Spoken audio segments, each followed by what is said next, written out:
अस्सलामुअलैकुम, क्या हाल चाल। My name is Zeeshan Hussain and it is your beautiful cute and handsome सा चैनल केमिस्ट्री टाइगर्स। तो आज हमारा टॉपिक है कोऑर्डिनेट कोवलेंट बॉन्ड।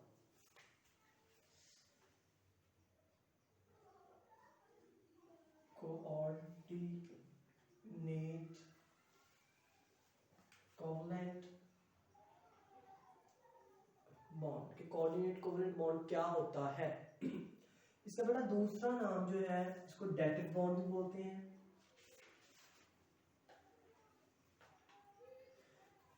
एक और इसका नाम है सेमी पोलर बॉन्ड।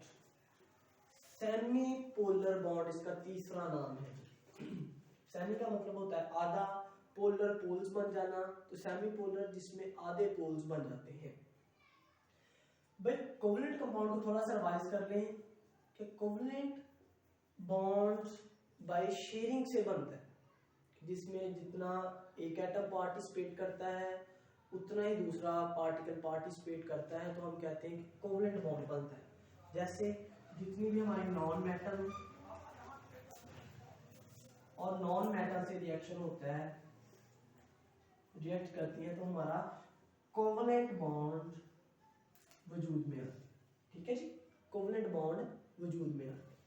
तो सेमी पोलर या कोऑर्डिनेट कोवलेंट बॉन्ड क्या चीज है, ये भी बेटा बेसिकली कोवलेंट बॉन्ड की ही एक टाइप समझ लें कि जिसमें पार्टिसिपेट एक जो है वो एटम ही पार्टिसिपेट करता है, इसमें कोई दूसरा पार्टिसिपेट नहीं करता। पार्टिसिपेट का मतलब यहाँ मैं ये ले रहा हूँ कि वो दूसरे दो इलेक्ट्रॉन जो है वो एक ही देता है। पार्टिसिपेट मतलब मैं ये ले रहा हूँ कि दो इलेक्ट्रॉन जो है वो एक ही एटम देता है, ना कि दूसरा एटम उसमें जो है वो इन्वॉल्व हो जाता है। जैसे कि आपने कोई कारोबार शुरू करना हो तो उसमें आपका कोई दोस्त हो, वो कहते हैं चले सारे पैसे जो है मैं ही लगा दूंगा और प्रॉफिट हाफ हाफ कर लेंगे, जब आपके पास होंगे मुझे दे देना। ठीक है, तो इसी तरह जो क्या होता है कि एक एटम जो है इसमें क्या करता है कि एक एटम दोनों इलेक्ट्रॉन एक ही एटम दे देता है।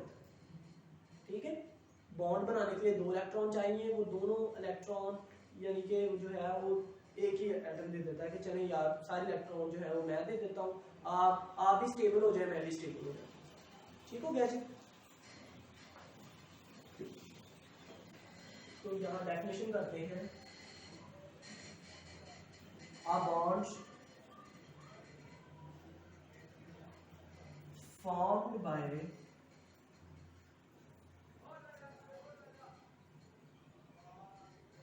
formed between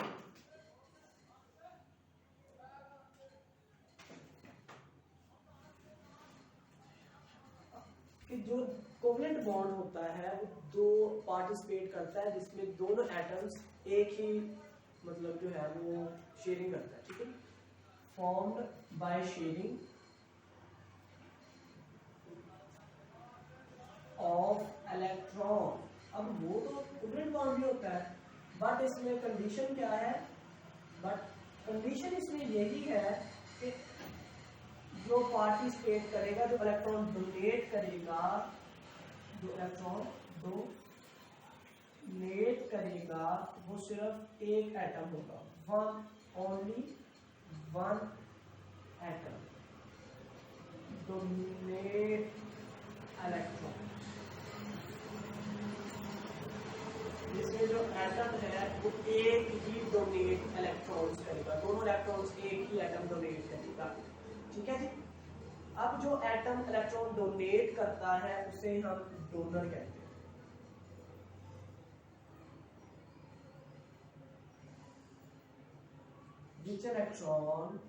Which atom donate electrons is called donor atom. Donor atom भी कहते हैं और कई बुक्स में इसे रीजेंट भी कह जाते हैं, रीजेंट। ठीक है जी, डोनर एटम भी कहते हैं और रीजेंट भी कहते हैं। समझ आ गई। उसके बाद जो इलेक्ट्रॉन के पेयर को कबूल करता है, पेयर मतलब जोड़ा, दो इलेक्ट्रॉन को जो कबूल करता है उसे हम कहते हैं एक्सेप्टर। तो acceptor which atom accept electron pair is called acceptor atom. कि वो एटम जो इलेक्ट्रॉन्स को कबूल करता है, एक्सेप्ट करता है, उसे हम एक्सेप्टर कहते हैं। जो डोनेट करता है, ठीक है जी, उसे हम डोनर या लीजेंड कहते हैं। डोनर एटम या लीजेंड कहते हैं। यहां तक क्लियर है भी सबको?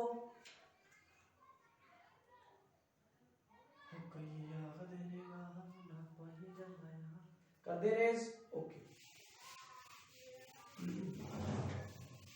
साथ साथ हम बात कर लेते हैं भाई बॉन्ड पेयर और लोन पेयर की। बॉन्ड पेयर बेटा वो पेयर का मतलब जोड़ा, तो इलेक्ट्रॉन का वो जोड़ा जो बॉन्डिंग में हिस्सा ले उसे हम इलेक्ट्रॉन पेयर बोलते हैं, बॉन्ड पेयर बोलते हैं, ठीक है जी। वो इलेक्ट्रॉन का जोड़ा जो बॉन्डिंग में हिस्सा लेता है उसे हम बॉन्ड पेयर कहते हैं। Which pair of electrons participate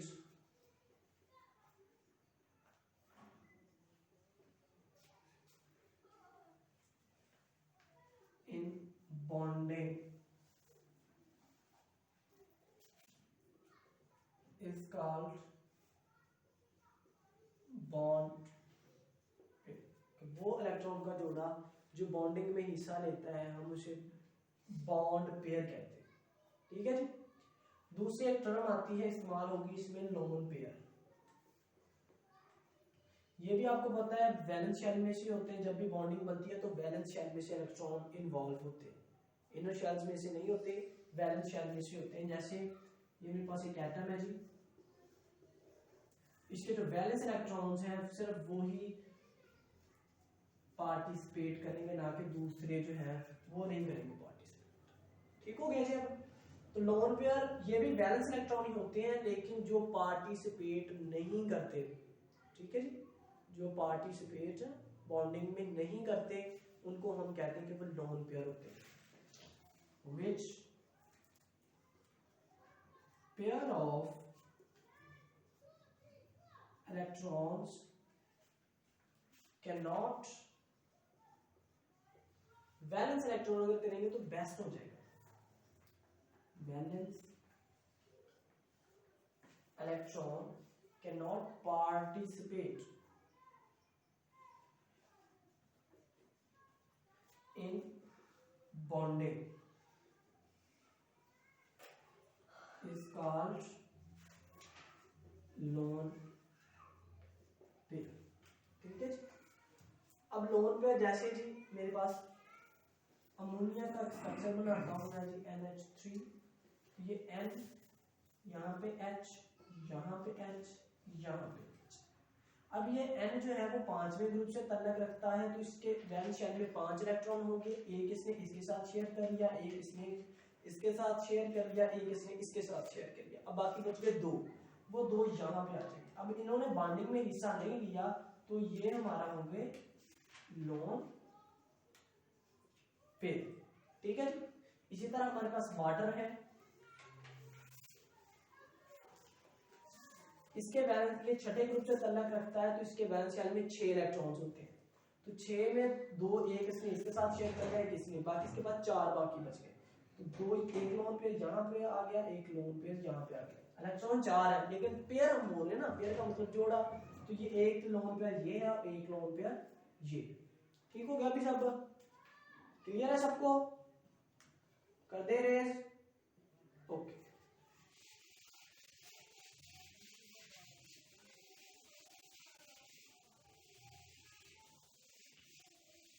अब हम बात करते हैं कोऑर्डिनेट कोवलेंट बॉन्ड के एग्जांपल पे, ये बॉन्ड बनता कैसे। जैसे एग्जांपल्स हम करते हैं,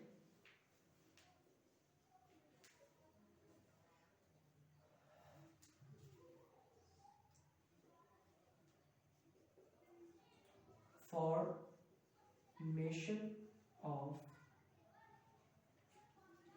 NH4+। NH4+ बनता है तो इसका जो बॉन्ड बनता है वो कोऑर्डिनेट कोवलेंट बॉन्ड होता है। एक ही बंदा, एक ही एटम दोनों इलेक्ट्रॉन डोनेट कर देता है कि चलो भाई आप भी स्टेबल हो जाए, मैं भी जो स्टेबल हो जाऊं। ठीक हो गया जी। अब जैसे जी मेरे पास होता अमोनिया ही है, H और H। इस पे अभी पहले बात हो चुकी है कि क्लोन पेयर होता है, ये यहाँ पे H+ आता है रिएक्शन के लिए। ठीक है, H रिएक्शन। अब ये इस पे इलेक्ट्रॉन्स की कमी है, ये इलेक्ट्रॉन्स लेना चाहेगा तो ये इलेक्ट्रॉन का पेयर जो है वो इसको दे देगा। लोन पेयर जो है वो नाइट्रोजन इसको डोनेट कर देगा, डोनेट कर देगा ना इसको। जब ये डोनेट करेगा तो रिएक्शन कुछ इस तरह से होगा, NH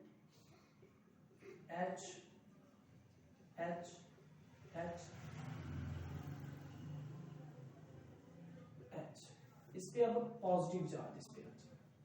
ठीक है जी। अब आप याद रखें जो हमारा डेटिव बॉन्ड है यानी कोऑर्डिनेट कोवलेंट बॉन्ड या सेमी पोलर बॉन्ड, उसको एरो से जाहिर किया जाता है। एरो जो है उससे रिप्रेजेंट किया जाता है। एरो से जो डोनेट करता है वहां से स्टार्ट करना होता है और जहां वो जो एक्सेप्ट करता है वहां पे जाके उसका हेड बना देना है। ठीक है जी। अब ये जब ये बॉन्ड बनता है तो हमारे पास कुछ इस तरह का स्ट्रक्चर बनता है जी। इस पे नाइट्रोजन पे पॉजिटिव चार्ज आ जाता है। अब आप देखें कि कुछ इस तरह के एटम्स या मॉलिक्यूल्स बन जाते हैं, हमारे पास स्पीशीज बन जाती है कि जहां पे उनका कोवलेंट बॉन्ड और डेटिव या सेमी पोलर बॉन्ड जो है उसको डिस्टिंग्विश करना, उसको अलग करना, उसको महसूस करना हमारे लिए कोई मुश्किल सी बात हो जाती है कि हम उसे देख नहीं सकते कि ये कोवलेंट जब बॉन्ड बन जाए तो हम ये नहीं देख सकते। तो इसमें ये फर्ज करें यही है तो 1 2 3 ये इसमें 3 कोवलेंट बॉन्ड है तो हम उसका बेसिक हल समझते हैं कि उसमें कोवलेंट बॉन्ड का भी करैक्टर ढूंढ लेते हैं, उसकी परसेंटेज और डेटिव की दोनों की परसेंटेज ढूंढ के हम बाद में लिख देते हैं कि इसका हर बॉन्ड का ये करैक्टर इतने फीसद है और ये करैक्टर इतने फीसद है, ये इतनी परसेंटेज है। जैसे कि इसमें नंबर ऑफ कोवलेंट बॉन्ड है, number of covalent bond is equal कितने हैं जी 1 2 3। ये कोवलेंट बॉन्ड नहीं, ये तो डेटिव बॉन्ड है। 1 2 3 हमारे पास 3 है। इसी तरह नंबर ऑफ डेटिव बॉन्ड वो हमारे पास कितने हैं जी 1। ठीक है। Total number of covalent, total number of bonds, total number of bonds total कितने हैं 4। अगर हम इसकी परसेंटेज मालूम करना चाहें तो परसेंटेज ऑफ कोवलेंट की पहले कर लें, कोवलेंट बॉन्ड वो हमारे पास कोवलेंट कितने हैं जी 3, टोटल कितने हैं 4 मल्टीप्लाई बाय 100। ठीक है जी। अब जो इसका आंसर है वो उतने फीसद हमारा कोवलेंट बॉन्ड करैक्टर हो, हर बॉन्ड वही होगा, उतने फीसद उसमें कोवलेंट बॉन्ड होगा हर बॉन्ड में, एक में नहीं सब में। अच्छा इसी तरह हम परसेंटेज ऑफ डेटिव बॉन्ड मालूम कर लेंगे, वो हमारे पास कितनी होगी जी डेटिव एक बॉन्ड है तो 1 टोटल कितने हैं 4 मल्टीप्लाई बाय 100। ठीक है। इससे जो हमारा आंसर है हम लिख देंगे कि इतने फीसद इसमें डेटिव बॉन्ड है, एवरी ईच बॉन्ड है वह इतने फीसद हमारा करैक्टर उसका ये है, उतने फीसद डेटिव का, उतने फीसद कोवलेंट का। जो हमारा आंसर है वो आपने लिख लेना। ठीक हो गया जी। अब ये हमारी सिंपल सी एग्जांपल है। और एग्जांपल्स देखते हैं अभी, ये भी रेज कर दें। चलो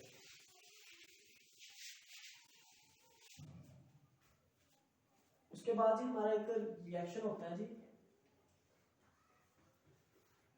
reaction of NH3 with BF3, ammonia और ब्रोन ट्राइफ्लोराइड के साथ जो हमारा रिएक्शन होता है जी वो। अब अमोनिया में आपको बार बार बता रहे एक लोन पेयर है। जो ब्रोन ट्राइफ्लोराइड है इसका स्ट्रक्चर भी कुछ समझ लेंगे, BF3। ब्रोन जो है वो थर्ड ग्रुप से ताल्लुक रखता है, ठीक है, थर्ड। ये है 17 ग्रुप, ये 13, 10th में लेंगे तो जो है वो 17 है, और अगर बल्कि 17 ग्रुप समझ लें, 17 ग्रुप है। इसके वैलेंस शेल में 3 इलेक्ट्रॉन है, 3 इलेक्ट्रॉन्स इन वैलेंस शेल, ठीक है। इसके वैलेंस शेल में वैकेंसी कितनी है? 1 वैकेंसी है जी, और 1 वैकेंसी, ठीक है जी, 1 वैकेंसी है। तो ये 3 इसके साथ 3 शेयर कर लेता है, तो टोटल कितने आ गए हमारे पास इलेक्ट्रॉन? 6। लेकिन अगर ऑक्टेट रूल हम देखें, ऑक्टेट रूल के मुताबिक हमारे पास 8 इलेक्ट्रॉन होने चाहिए, लेकिन यहाँ 6 है, तो इसको 2 इलेक्ट्रॉन की कमी है। वहां पे लोन पेयर है एक, यहाँ पे अमोनिया 2 इलेक्ट्रॉन है, तो उसे जब रिएक्शन करेगा तो वो ये पूरा अपना लोन पेयर उसको डोनेट कर देगा। इसका थोड़ा सा स्ट्रक्चर आपको समझाया ताकि समझ आ जाए रिएक्शन की। इसके बाद हम अब पढ़ते हैं। इसमें क्या होता है, हमारा अमोनिया जो है, समझ लें ये H है जी, ये भी H है, ये भी H है, ये हमारा लोन पेयर है, प्लस रिएक्शन होता है BF, और ये भी F लिख रहे हैं, ये भी F और ये भी F, ठीक है जी। रिएक्शन हमारा होता है, उसके बाद ये दोनों लोन पेयर, ये लोन पेयर इसको डोनेट कर देता है। जब ये डोनेट करता है तो हमारे पास कुछ इस तरह का स्ट्रक्चर बन जाएगा। लोन पेयर उसको डोनेट हो गया, BF, ठीक है जी। ये हमारा मुकम्मल तौर पे डोनेट हो जाता है, तो इस पे पॉजिटिव चार्ज आ जाता है और इस पे नेगेटिव आ जाता है। ये पार्शियली चार्ज आ जाते हैं, इसीलिए इसका नाम सेमी पोलर भी है। इस पे चार्ज आते हैं लेकिन न्यूट्रल हो जाते हैं ना, ठीक है जी। पार्शियली एक बंदा मुकम्मल तौर पे डोनेट कर देता है, दूसरा मुकम्मल तौर पे ले जो है वो इलेक्ट्रॉन शेयर कर देता है, शेयर। अगर हम यहाँ पे एक बात कहें कि dative bond is the combination of ionic and covalent bonds। तुम गलत नहीं होगी कि ये डेटिव बॉन्ड है, हमारा कॉम्बिनेशन आयनिक बॉन्ड और कोवलेंट बॉन्ड से बनता है। बेसिकली इसमें आयनिक भी होता है, कोवलेंट भी होता है। आयनिक रिएक्टर क्या है? इलेक्ट्रॉन डोनेट करना, वो कर रहा है। कोवलेंट क्या है? इलेक्ट्रॉन शेयर करना, वो भी कर रहा है। सही है, तो ये इसका कॉम्बिनेशन से बन जाता है हमारा। क्लियर हो गया? ठीक है भी, एग्जांपल्स करें आगे। चलो अच्छा जी, उसके बाद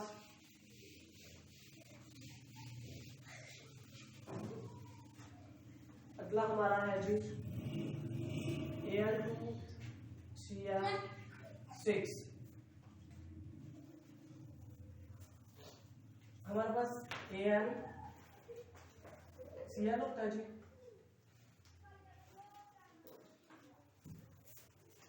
यहाँ पे भी AlCl लगा दें, यहाँ पे भी, मतलब एक स्ट्रक्चर Cl, यहाँ पे समझ लें आपने Al लगा दिया,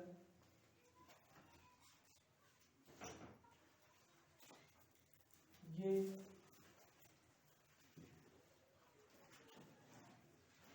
यहाँ पे Cl होगा, यहाँ पे Cl होगा, और यहाँ पे भी Cl होगा। तो ये पांचवी मतलब 2 इलेक्ट्रॉन इसमें, ये भी शेयरिंग से बन जाता है। ये अगर हम एग्जांपल्स देखें तो ये भी एक डेटिव बॉन्ड की ही है, डेटिव बॉन्ड, ठीक है जी। Al2Cl2Cl6 जो है ये भी हमारी डेटिव बॉन्ड की एग्जांपल है। स्ट्रक्चर नहीं बनाने आता तो कोई मसला नहीं, वैसे ही हम कर सकते हैं जी। इजीली हो जाता है। उसके बाद अगर हम एग्जांपल देखें और कोई देख लें जी, हाँ,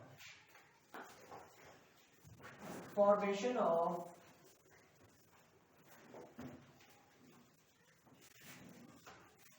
NH3O पॉजिटिव के हमारे पास रिएक्शन होता है OH3H3O2। मेरे पास ये वाटर मॉलिक्यूल होता है, इस पे दो लोन पेयर है, ठीक है। एक H पॉजिटिव आता है, कैसे प्रोड्यूस होता है, एयर पानी में अगर हम एसिड को डाल दें तो H पॉजिटिव बन जाता है, H पॉजिटिव आयन प्रोड्यूस हो जाता है।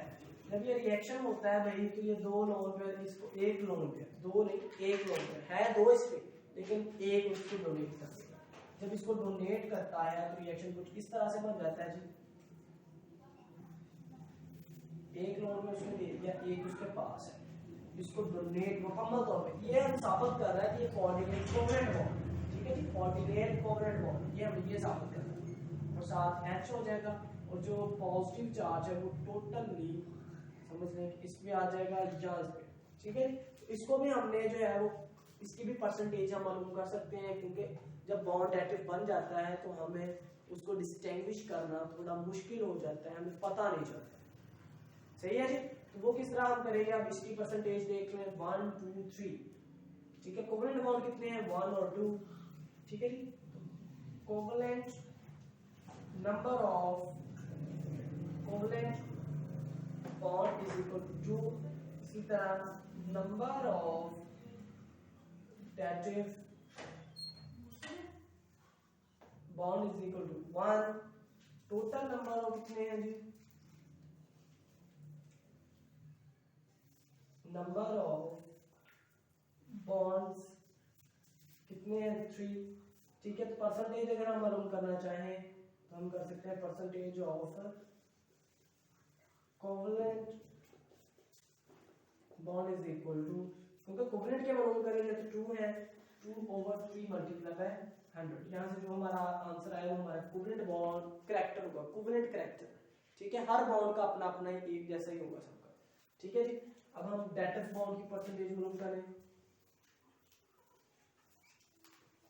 Dative bond is equal to 1/3 multiply by 100। यहाँ पे जो हमारा आंसर आ जाएगा तो हम कहेंगे कि ये हमारा डेटिव बॉन्ड का उतना करैक्टर है। समझ आ गई, ठीक है भी, चलिए और करते हैं।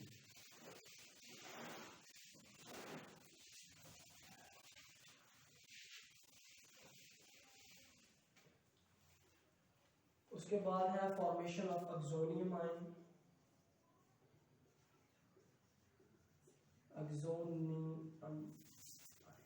अब ये ऑक्सोनियम आयन क्या बला है भाई, ये कौन सी चिड़िया का नाम है भाई, जब भी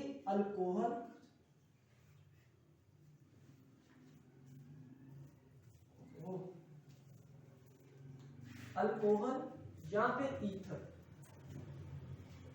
ठीक है जी, रिएक्ट करते हैं प्लस H पॉजिटिव आयन से, जो हमारा आयन बनता है वो हमारा ऑक्सोनियम आयन होता है, ठीक है जी। अल्कोहल की क्या निशानी है कि एंड पे ये हमारा अल्काइल ग्रुप है, कोई भी ग्रुप लगा सकते हैं यहाँ, और एंड पे OH आता है, ये बताता है कि ये अल्कोहल है, ठीक है जी, ये हमें अल्कोहल बताता है। ईथर पे क्या होता है कि ये वाला ग्रुप होता है, दरमियान में ऑक्सीजन होती है और दोनों साइड पे अल्काइल ग्रुप लगे होते हैं। तो जब भी ये दोनों में से कोई भी रिएक्ट करेगा प्लस H पॉजिटिव से जो हमें आयन मिलेगा वो हमारा ऑक्सोनियम आयन होगा, ठीक है जी। जो हमारा ऑक्सोनियम आयन बनता है तो हम कहते हैं कि ये फॉर्मेशन ऑफ ऑक्सोनियम आयन भी हमारी डेटिव बॉन्ड, सेमीपोलर बॉन्ड या कोऑर्डिनेट कोवेलेंट बॉन्ड की एग्जांपल है, ठीक है जी। अब करके देख लेते हैं।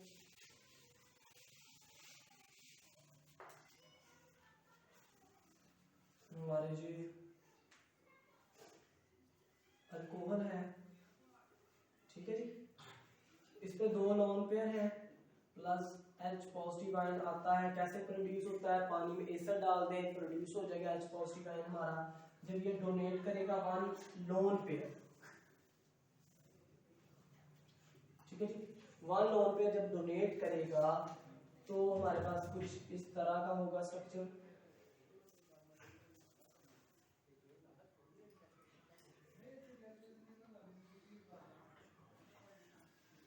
ठीक है जी। पॉजिटिव ले रहे हैं तो ये हमारा अक्सोनियम आयन होगा, ठीक है जी। अक्सोनियम आयन होगा, इसकी भी हम परसेंटेज मालूम कर सकते हैं जी। ऐसे नहीं कि ये हम बता दें कि ये कोवेलेंट बॉन्ड है, ये कोऑर्डिनेट कोवेलेंट है, हमें पता ही नहीं चलता कि कौन सा बॉन्ड कौन सा है। तो ये जब बन जाए बॉन्ड उसके बाद हमें नहीं पता चलता तो हम किस तरह बताते हैं कि उसकी परसेंटेज मालूम करते हैं। तो इसी तरह इसकी परसेंटेज मालूम करेंगे, 1 2 कोवेलेंट बॉन्ड है तो कोवेलेंट बॉन्ड परसेंटेज इजीली आप मालूम कर सकते हैं, ठीक है जी। आगे कुछ देख लेंगे।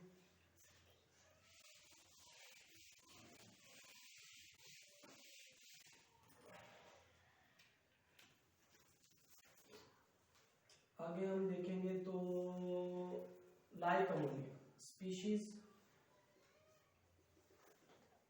लाइक अमोनिया, अमोनिया जैसे लाइक जैसे NH3 अमोनिया है ना, इस जैसा कोई और हो उसकी हम जो बॉन्ड बनाता है H पॉजिटिव के साथ, वो भी सारे डेटिव बॉन्ड और सेमी पोलर बॉन्ड या कोऑर्डिनेट कोवेलेंट बॉन्ड्स की एग्जांपल्स होती हैं।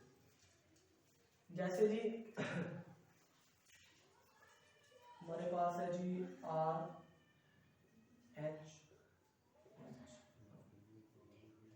ये हमारे पास बेटा H3 थे, उनमें से एक H रिमूव हमने किया है और R लिख दिया है, ठीक है। उसकी जगह अल्काइल ग्रुप हमने ऐड कर दिया है। अगर ये इमाइन बोलते हैं इसको, ठीक है जी, इनको हम इमाइन बोलते हैं बेटा। इमाइन की सिंबल NH2 भी होती है, यानी कि N के साथ एक H होगा, 2 H होंगे या कोई भी H भी नहीं हो सकता, N लाजमी होगा इमाइन ग्रुप के। अगर तो N डायरेक्टली एक कार्बन से जुड़ा है, ये कार्बन है ना, कार्बन में से होगा भाई, तो कार्बन है तो फिर हम इसे कहेंगे कि ये प्राइमरी है। ये सिंपली कह दें कि डायरेक्टली एक R से जुड़ा होगा तो हम इसे कहेंगे ये प्राइमरी इमाइन है, प्राइमरी इमाइन है। अगर ये N डायरेक्टली 2 R से, एक R ये, एक R ये, एक H, ठीक है, डायरेक्टली, बात डायरेक्टली की हो रही है भाई, तो हम इसे कहेंगे कि ये सेकेंडरी इमाइन है इमाइन ग्रुप ही है लेकिन डायरेक्टली 2 कार्बन से जुड़ा है तो हम इसे कहेंगे कि ये सेकेंडरी है। अगर ये N3 डायरेक्टली कार्बन से जुड़ जाए तो हम इसे कहेंगे कि ये टर है, श्री इमाइन से, ठीक है जी। वो क्या है? Tertiary imine. समझ में भी?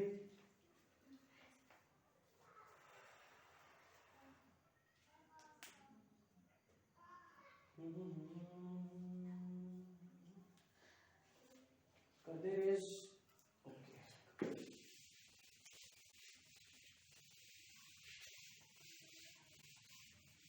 अच्छा जी। जो हमारे सेकेंडरी होते हैं, प्राइमरी होते हैं, या हमारे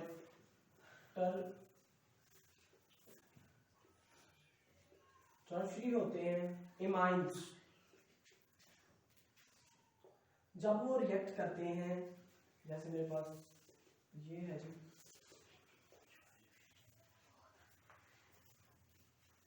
सिंपल हमारे पास H है और H पॉजिटिव आयन से जब रिएक्शन करते हैं तो हमारे पास कुछ इस तरह का रिएक्शन होता है। इस पे 2 लोन पेयर होते हैं, एक लोन पेयर, सॉरी, ठीक है जी। वो डोनेट कर देता है ये वाला लोन पेयर H को, ठीक है, जो H पॉजिटिव होता है और चार्ज ये खुद ले लेता है। इसकी भी आप परसेंटेज इजीली मालूम कर सकते हैं कि डेटिव बॉन्ड जो हमारे पास है, covalent number of covalent bond हमारे पास जो है 1 2 3 है, 3 आ जाएगा। इसी तरह नंबर ऑफ डेटिव बॉन्ड वो हमारे पास 1 है जी। तो टोटल नंबर हमारे पास कितने हैं, टोटल नंबर ऑफ बॉन्ड्स वो हमारे पास 4 हैं। इजीली हम इसे प्रिपेयर कर सकते हैं परसेंटेज भी। जैसे जी टोटल परसेंटेज हमने कोवेलेंट की मालूम करनी है, कोवेलेंट कैरेक्टर की, तो हम क्या कहेंगे कि कोवेलेंट हमारे पास कितने हैं, 3/4 मल्टीप्लाई बाय 100। इसी तरह इसकी परसेंटेज आएगी, इसी तरह हमारी डेटिव बॉन्ड की भी परसेंटेज आ जाएगी। ओके हो गया अभी। चलिए लास्ट एग्जांपल करते हैं, उसके बाद हम जो है अपने काम की तरफ आते हैं। इसके कोऑर्डिनेट कोवेलेंट कंपाउंड्स पढ़ते हैं। एंड वाला है फॉर्मेशन ऑफ PH4 पॉजिटिव। कि PH4 हमारा जो बनता है वो किस तरह से बनता है, ठीक है। इसी तरह ये सिंपल सी एक है एग्जांपल आप कर सकते हैं इजीली। इसके बाद coordinate covalent bonds, coordinate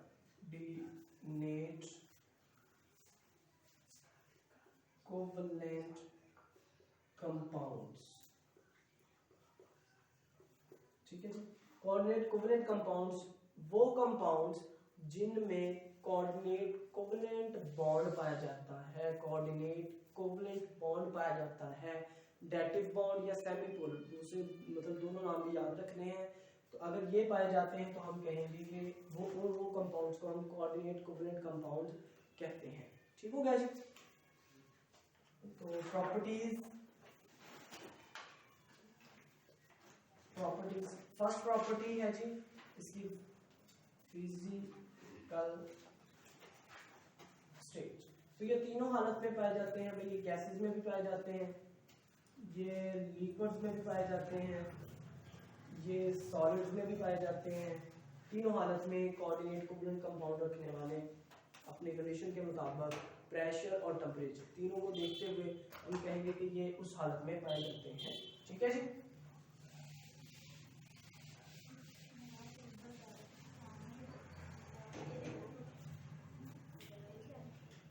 second बात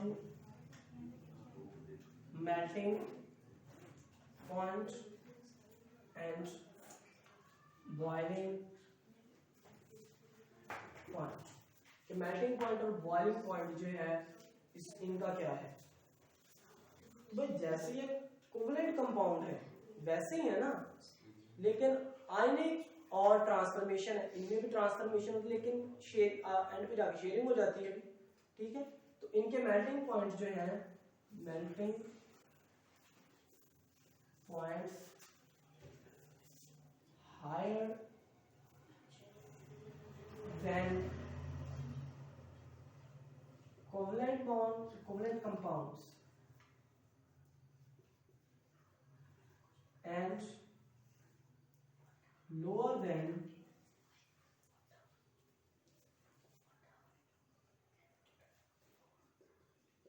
ionic compounds। आयनिक कंपाउंड्स में जो है इनके उसी हिसाब से आयनिक में उनके मेल्टिंग पॉइंट कम है लेकिन कोवेलेंट के हिसाब से उनके ज्यादा है। ठीक है जी। अगली है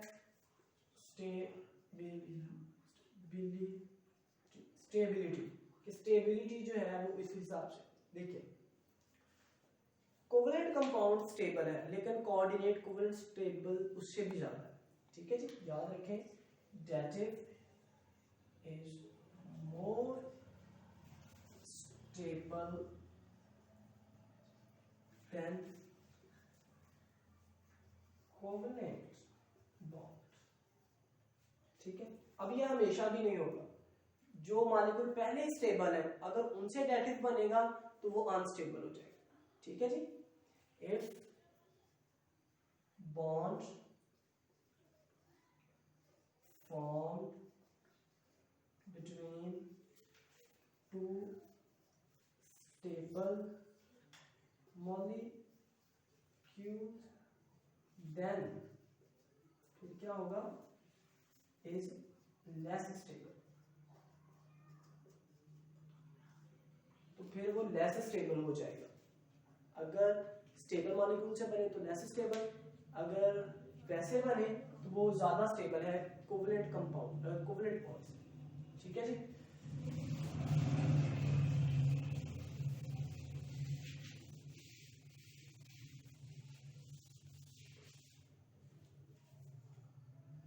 उसके बाद बात कर लेते हैं फोर्थ,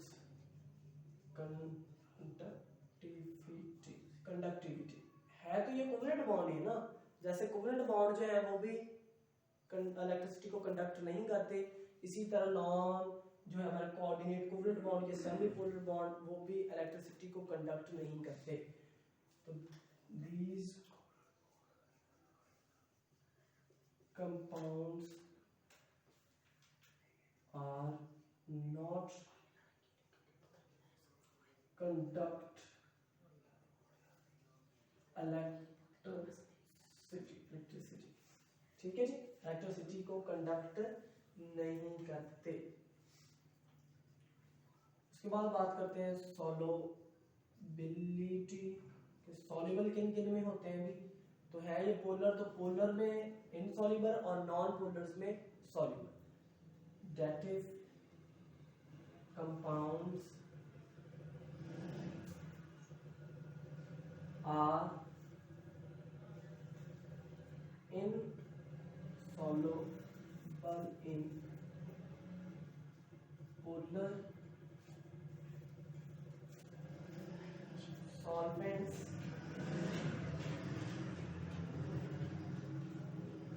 such as water। ठीक है, while soluble in non-polar solvents। Non polar solvents में ये नॉन पोलर सॉल्वेंट्स में सॉल्युबल है और पोलर सॉल्वेंट्स में सॉल्युबल नहीं है। आखिरी प्रॉपर्टी अभी आइसोमराइजेशन, जिसपे हमने पिछले टॉपिक में भी याद की थी, जैसे जी कोवलेंट कंपाउंड की होती है, इसी तरह आइसोमराइजेशन क्या होती है कि एक अपनी जो है आइसोमर्स बनाना, स्ट्रक्चर्स डिफरेंट अरेंजमेंट करना। ठीक है जी, अरेंजमेंट करना, तो ये भी आइसोमरिज्म शो करते हैं। आइसोमरिज्म अपने डिफरेंट स्ट्रक्चर ये भी बनाते हैं। खुदा हाफिज।